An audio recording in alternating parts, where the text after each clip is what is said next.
때에 모세가 요단 이편 해돋는 편에서 세 성읍을 구별하였으니 이는 과거에 원함이 없이 부지 중에 오살한 자로 그곳으로 도피케 하기 위함이며 그 한 성읍으로 도피한 자로 그 생명을 보존케 하기 위함이라.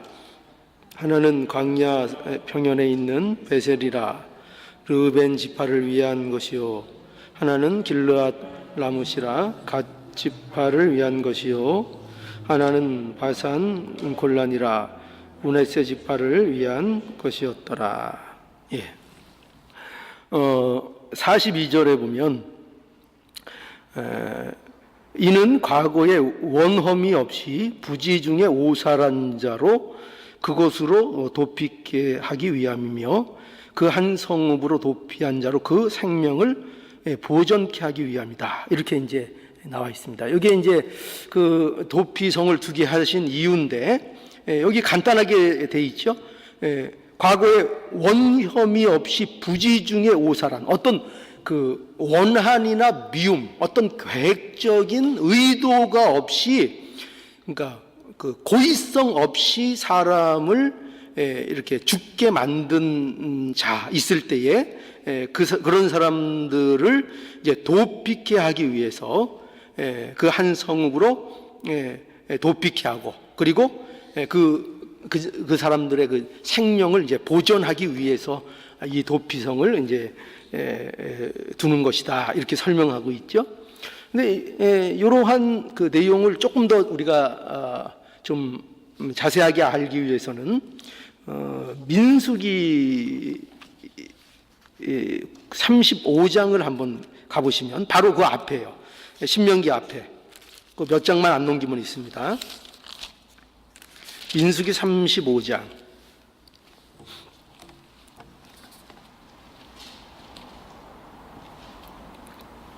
9절부터 보면은요, 여기에도 이 도피성에 대한 말씀이 기록되어 있습니다.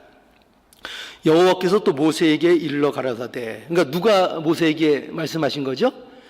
하나님 여호와께서 모세에게 일러 가라사대 이스라엘 자손에게 말하여 그들에게 이르라. 너희가 요단을 건너가 가나안 땅에 들어가거든 너희를 위하여 성읍을 도피성으로 뭐라고 돼 있어요? 정하여, 그죠?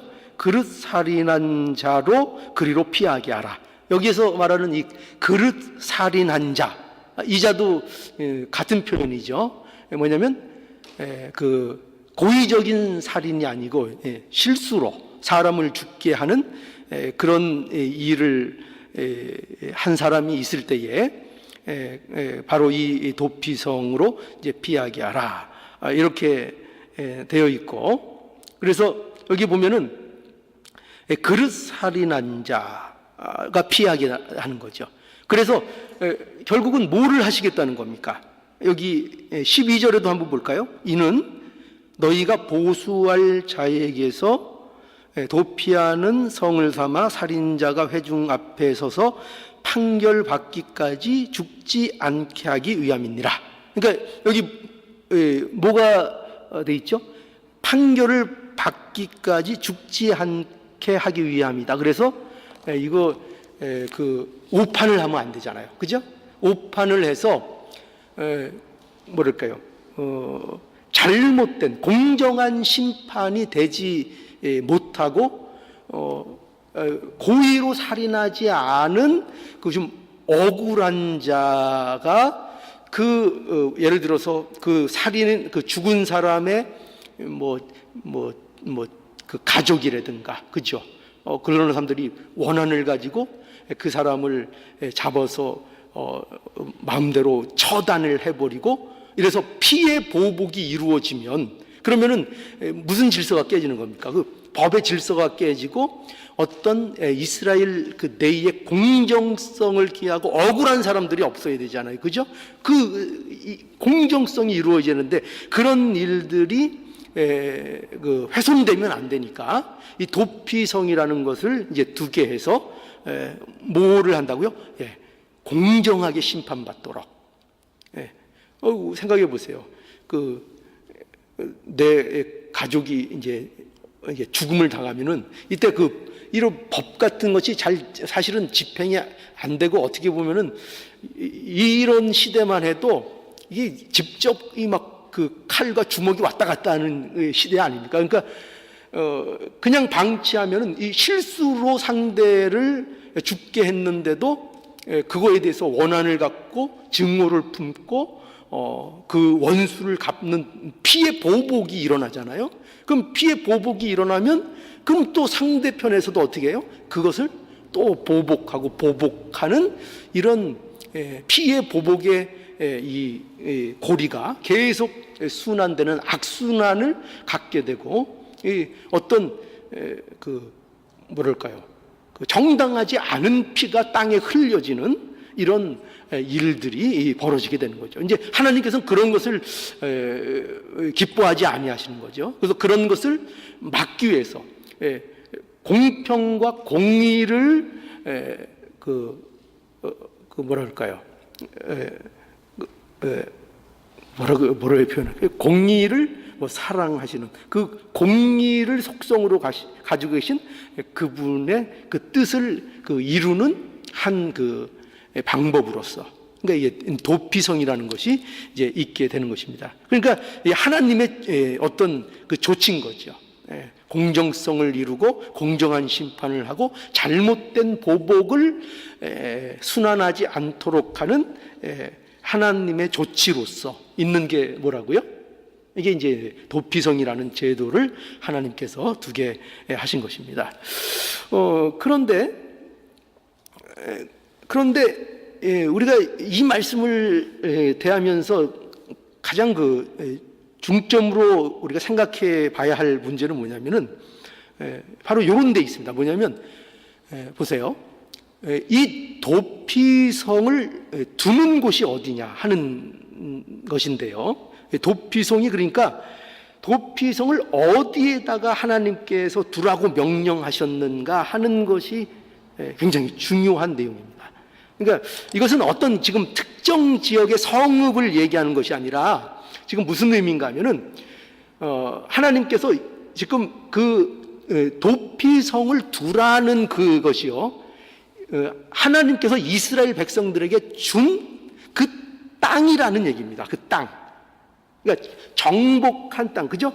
요단 동편도 이미 정복하고 그 정복한 그 땅에 뭐를 두라고 하시는가 하면 도피성을 두라는 거거든요. 그러니까 그리고 요단 서편 쪽에도 그 땅을 정복하고 그 땅 안에 뭐를 두라는 거예요?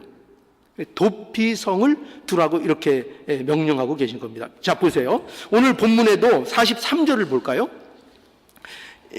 하나는 광야 평원에 있는 베셀이라 르벤 지파를 위한 것이요, 하나는 길랏 라못이라 갓 지파를 위한 것이요, 하나는 바산 골란이라 므낫세 지파를 위한 것이더라 라고 해서 이것이 지금 어디에서 주어지는 거라고 설명되고 있는 거예요.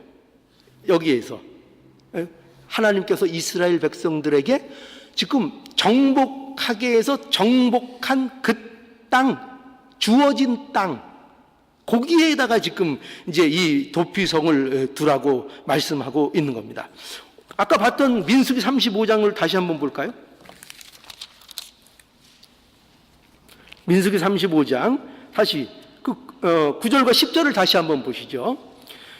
여호와께서 또 모세에게 일러 가라사대 이스라엘 자손에게 말하여 그들에게 이르라, 너희가 요단을 건너 가나안 땅에 들어가거든, 이렇게 돼 있죠. 그죠? 가나안 땅에 들어가거든 너희를 위하여 성읍을 도피성으로 정하여 그릇 살인한 자로 그리로 피하게 하라. 그러니까 뭐가 지금 전제돼 있어요? 아까 거기에서도 아까 그 신명기 모세의 설교 마지막에 기록되어 있는 그 도피성의 말씀 속에서도 무엇이 강조되고 있는가 하면은 그 지파에게 땅을 주고 그 주어진 땅에서 그 도피성을 주는 거예요. 도피성. 그 안에 도피성을 두라는. 그리고 여기 민수기에서도 밝혀지는 거, 하나님께서 모세에게 말씀하실 때에도 너희가 요단을 건너 가나안 땅에 들어가거든 거기 그 땅에, 딴 데 말고 무슨 말씀인지 알겠죠? 그 가나안 땅, 너희들에게 정복하게 한 그 가나안 땅 그 안에다가 뭐를 두라고요? 도피성을 두게 해라, 이겁니다. 그래서 12절 그 민수기 35장 12절에 보면 이는 너희가 보수할 자에게서 도피하는 성을 삼아 살인자가 회중 앞에 서서 판결을 받기까지 죽지 않게 하기 위함이니라. 그리고 너희가 줄 성읍 중에 6으로 도피성이 되게 하라. 그죠? 너희들에게 줄 그 성읍 6, 그것으로 도피성이 되게 하되 새 성읍은 요단 이편에 두고 새 성읍은 가나안 땅에서 주어 도피성이 되게 하라. 그죠? 그러니까 지금 이 도피성을 두게 하는 땅들이 다 어떤 땅이라고요? 하나님께서 이스라엘 백성들에게 준 땅. 약속에서 준 그 땅. 그리고 너희들이 그 명령에 순종해서 그 정복한 그 땅에다가 도피성을 이제 두라, 이렇게 말씀하고 있는 겁니다. 이것이 굉장히 중요한 내용입니다. 왜 그런가 하면은 이러한 말씀을 통해서 주시는 그 요점이 뭐냐, 이 도피성을 가나안 땅에 두게 하시는 것에 대한 이렇게 강조되고 있는 요점이 뭐냐면 바로 이겁니다. 계속 제가 강조하고 있는 것처럼 하나님이 주신 땅이라 이거예요. 하나님이 주신 땅인데 거기에다가 도피성을 두어서 바로 이 하나님이 주신 땅에도 뭐가 필요하다, 이 땅에도 도피성이 필요하다는 것을 얘기하고 있는 겁니다. 도피성이. 이거 설명하려고 이렇게 장황하게 설명한 겁니다. 그러니까 하나님이 왜 도피성을 두라고 하셨다고요? 자, 보세요. 우리 생각에는 이렇잖아요. 이스라엘 백성들이 가나안 땅에 하나님의 명령을 순종해서 들어가서 가나안 땅을 이제 얻게 되면은, 그러면 이제 가나안이라는 그 현실 속에서 어떻게 보면은 이제 이런 생각을 할 수 있는 거죠. 그러면은 이제 하나님이 우리에게 약속하신 땅을 주었다. 그러면 우리는 거기에서 이제 무엇을 해야 하는가 할 때 우리는 거기가 마치 이렇게 생각할 수 있죠. 이제 모든 게 끝났다. 거기 들어가면 이제 억울한 일도 없을 거고, 이제 무슨 살인 이런 거는 뭐 상상도 못하고, 남을 증오하고 남을 미워하고 뭐 이런 거는 이런 건 이제 있을 수 없다. 왜? 하나님이 약속하신 축복된 가나안 땅에 이제 들어갔으니까. 그러니까 이제 우리는 거기에서 이제 서로 미워하지도 않고 증오도 없고 억울한 일도 없고 그저 그냥 천사처럼 그냥 구름 위를 걷는 것처럼 그렇게 이제 살면 되는 것이다. 이렇게 그 가나안에 대해서 생각할 수 있다는 것입니다. 그런데 하나님께서 그 가나안 땅에 뭘 두신다고요? 도피성이 필요하다는 거예요. 도피성을 두셔서 그 도피성을 두심으로 말미암아 거기에서 무엇을 말씀하시는 겁니까? 그 도피성이 있다는 것은 뭐를 전제하고 하나님께서 그 도피성을 거기다 두라고 하시는 겁니까? 뭐겠죠? 그 가나안 땅에도 뭐가 있다는 거예요? 억울한 일이 있고, 살인을 하는 일이 있고, 서로 미워하는 일이 있고, 증오하는 일이 있고, 그런 일들이 보복과 증오와 피해 보복 이런 것들이 어디에서 일어난다고요? 가나안 땅에서 이 일들이 일어난다고요. 하나님이 축복으로 땅으로 주신 그 땅에서 이 일들이 일어난다고요. 그러니까 여러분, 우리의 믿음을 생각해 보셔야 돼요. 우리가 구원을 받았잖아요. 하나님의 백성인데 하나님의 백성이 됐으니까 우리는 이제 다시는 우리 안에 사람을 죽이는 일이 없을까요? 살인을 안 할까요? 남을 미워하지 않을까요? 남에 대한 증오를 하지 않을까요?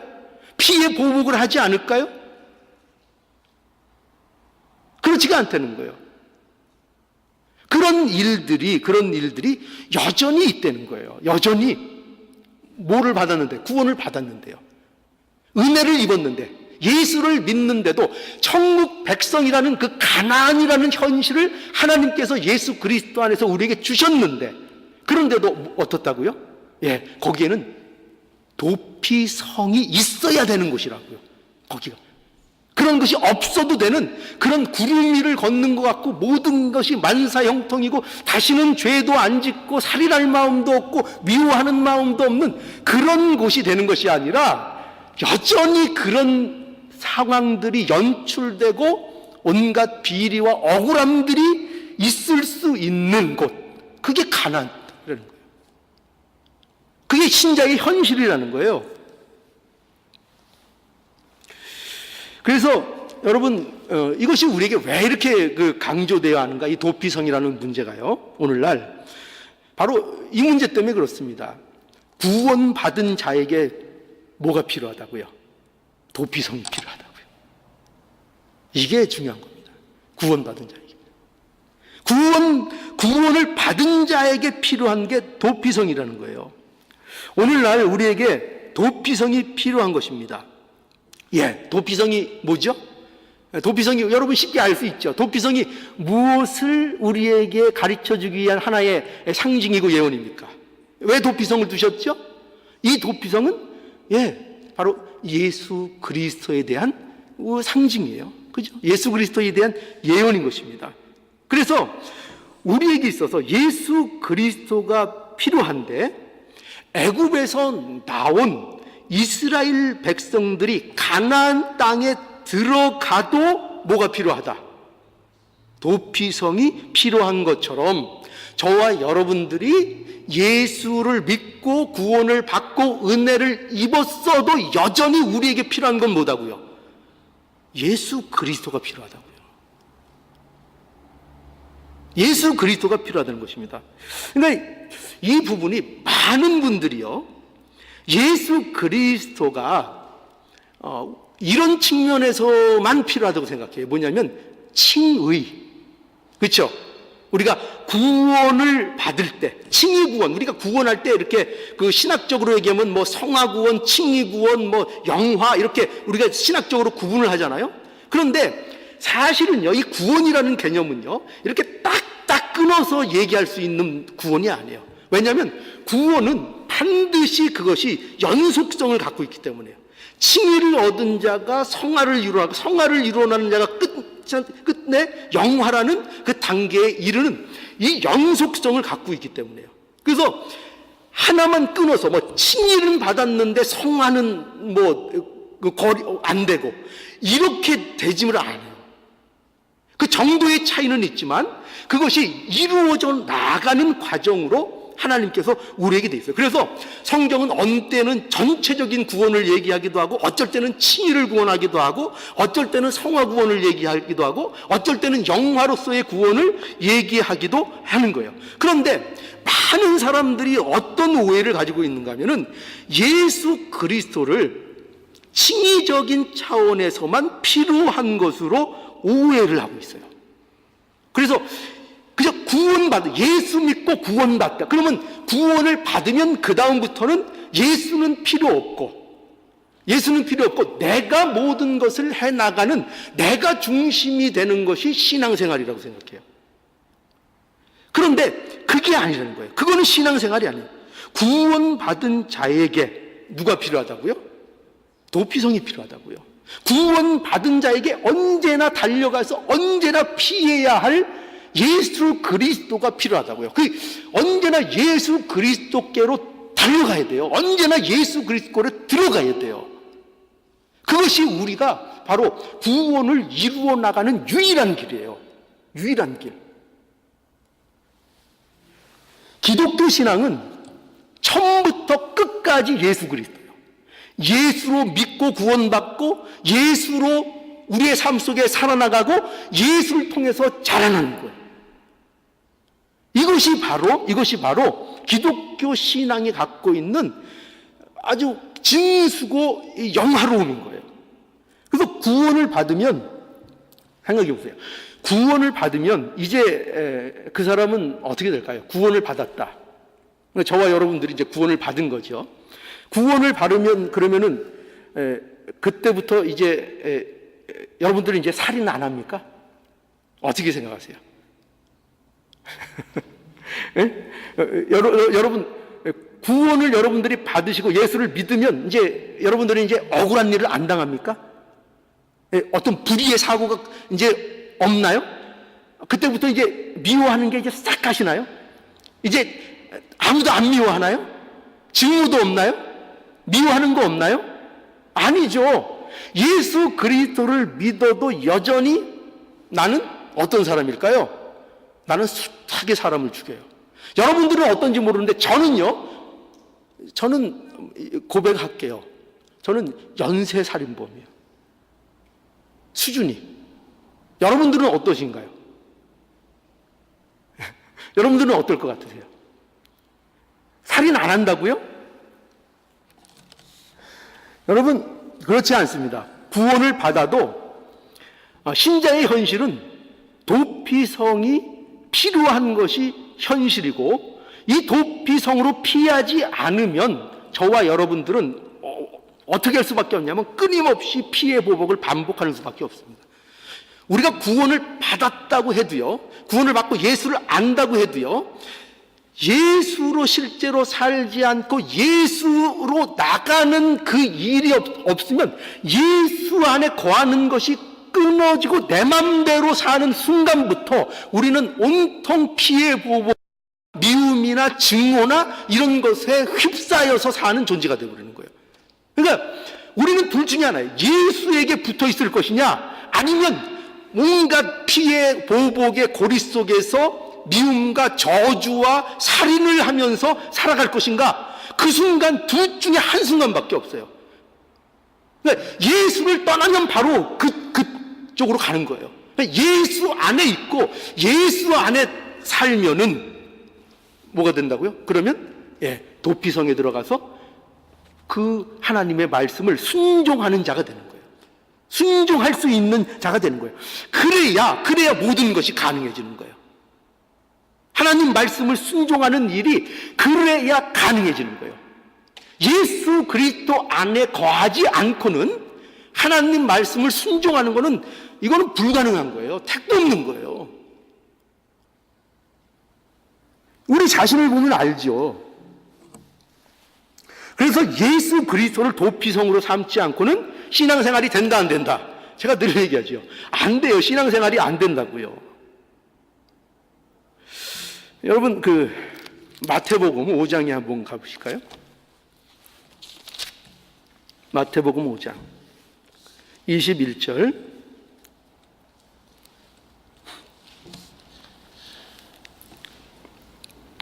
한번 보시죠. 마태복음 5장 21절입니다.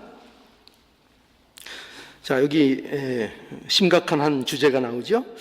옛사람에게 말한 바 살인치 말라. 누구든지 살인하면 심판을 받게 되리라 하였다는 것을 너희가 들었으나 나는 너희에게 이르노니 형제에게 노하는 자마다 심판을 받게 되고 형제에 대해서 나가라 하는 자는 공회에 잡히게 되고 미련한 놈이라 하는 자는 지옥불에 들어가게 되리라. 그러므로 예물을 제단에 드리다가 거기서 내 형제에게 원망 들을 만한 일이 있는 줄 생각나거든 예물을 제단 앞에 두고 먼저 가서 형제와 화목하고 그 후에 와서 예물을 드릴지니라.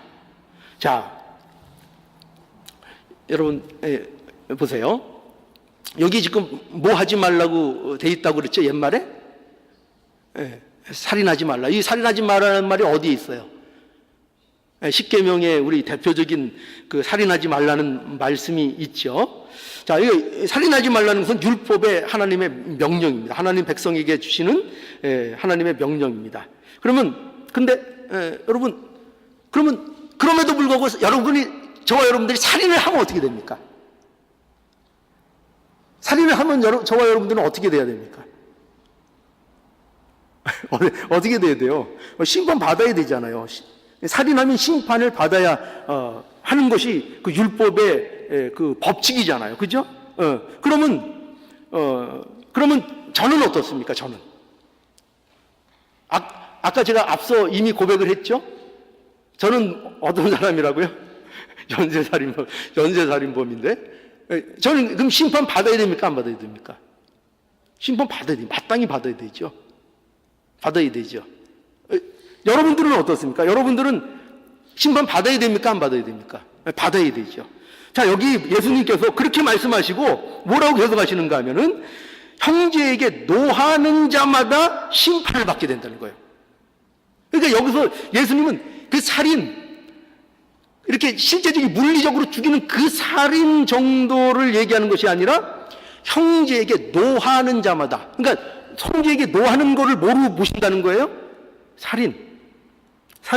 이건 이렇게 그냥 뭐 비유로 뭐 우리에게 말씀하시는 게 아니라 실제로 그렇다는 거예요. 너희들이 형제에게 노하면 그거는 이미 그 형제를 사랑하는 마음이 없고 미움과 증오가 있는 것이고 그것이 이미 네 마음속에서 살인하는 거라 이거예요. 그거는 칼을 가지고 직접 가서 이렇게 난도질을 안 하고 직접 안 찔러도 이미 넌 살인자라 이거예요.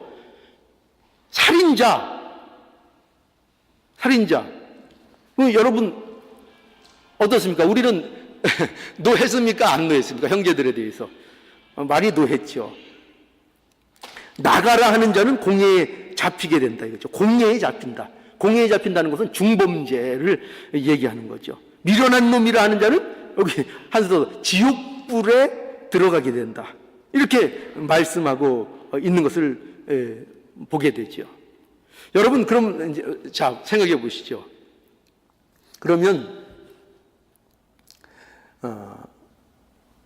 저와 여러분들은 과연 이 살인하지 말라는 이 율법을 지키는 겁니까? 못 지키는 겁니까?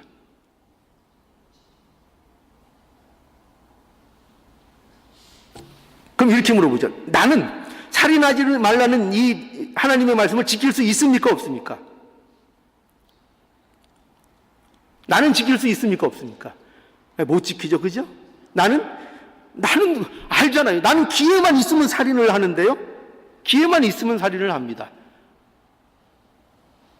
그러니까 나는 율법을 못 지킵니다. 나는 율법을 못 지킨다. 내가 율법을 지킨다고 하면은요, 이건 심각한 겁니다.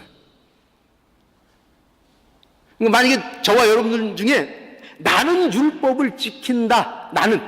내가 율법을 지킬 수 있다. 만약에 그렇게 생각한다면 그건 누가 되는 거예요? 바리새인이 되고 서기관들과 바리새인들이 되는 거예요. 그렇게 되는 겁니다. 그러니까 나로서는 율법을 지킬 수 없는 겁니다. 그러니까 내가 율법을 지킨다고 한다면 그 말이 얼마나 무서운 것인가 하면은 예수님을 내가 부인한다는 얘기입니다. 예수님을. 왜요?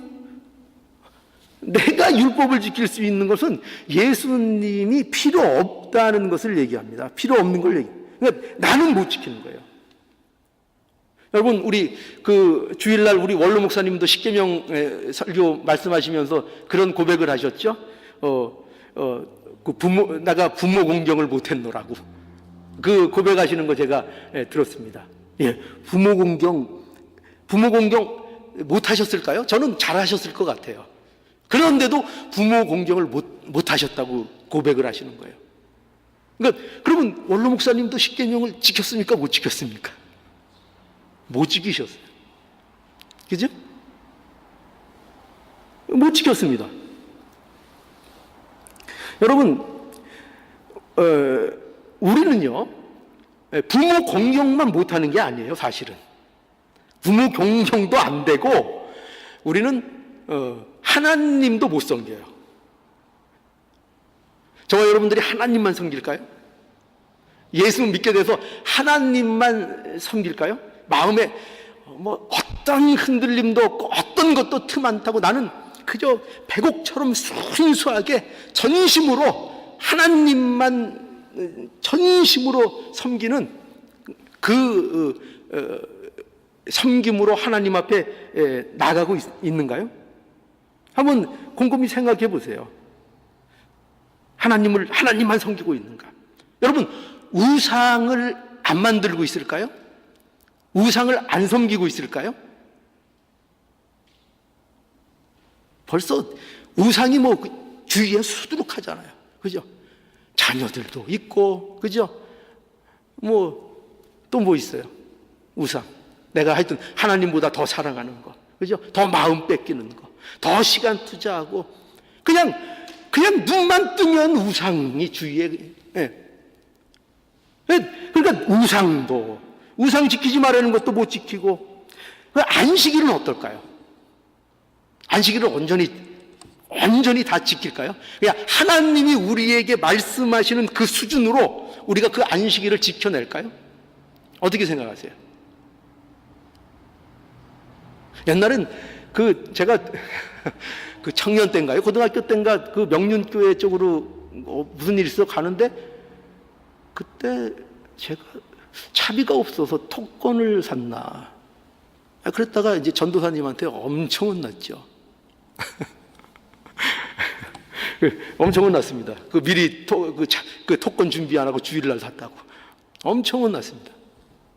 그렇게 지키려고 애써서 그렇게까지 지켰어요. 그러면 그 사람 주일을 온전히 정말 하나님이 흡족할 만큼 완벽하게 다 지켰을까요?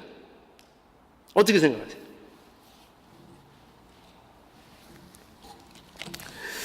그러니까 이 하나님 말씀, 그래서 여러분 보세요.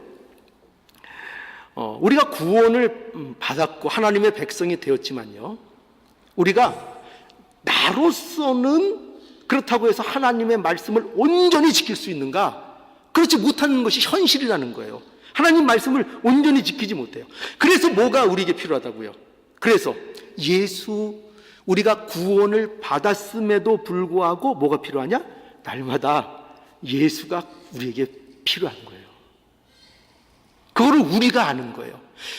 구원받은 자만 이 사실을 아는 거예요. 구원받은 자만 우리에게 여전히 예수 그리스도가 필요하고, 우리는 예수 그리스도 외에는 방법이 없고 피할 길이 없다는 것을 날마다 알고 그 예수께 달려가는 것이 우리가 할 수 있는 전부라는 것을 계속 깨닫고, 뭐를 통해서? 하나님이 주시는 말씀을 통해서.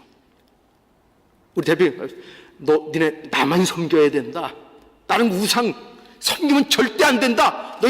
그러면 너희들 화가 있다. 안식일을 지켜라. 살인하지 말라. 부모 공경해라. 이거 꼭 지켜라. 그 말씀 속에서 뭘 발견한다고요? 나로는 안 되고 누구로 되는 거? 예수로 되는 거. 예수로 그 일이 되는 거를 그 말씀 속에서 계속 발견해 나가는 거예요. 말씀 속에. 그래서 말씀을 우리에게 주시는 거예요. 계속. 오늘날 이 말씀을 왜 우리에게 계속 이렇게 주시는가? 십계명도 왜 자꾸 지키라, 순종하라, 왜 자꾸 주시는가? 이 말씀을 통해서 이 모든 것들이 예수로만 가능하다는 것을 계속 말씀해 주시는 거예요. 딴짓하지 말아라. 딴짓하지 말아라. 너희는 예수로만 이 일이 가능하다. 하나님 섬기는 거 예수로만 가능하다. 우상 안 섬기는 거 예수로만 가능하다. 부모 공경하는 거 예수로만 가능하다. 살인 안 하는 거 뭐로 예수로만 가능하다 이거예요. 예수 떠나보세요. 가능합니까? 뭐로 가능해요?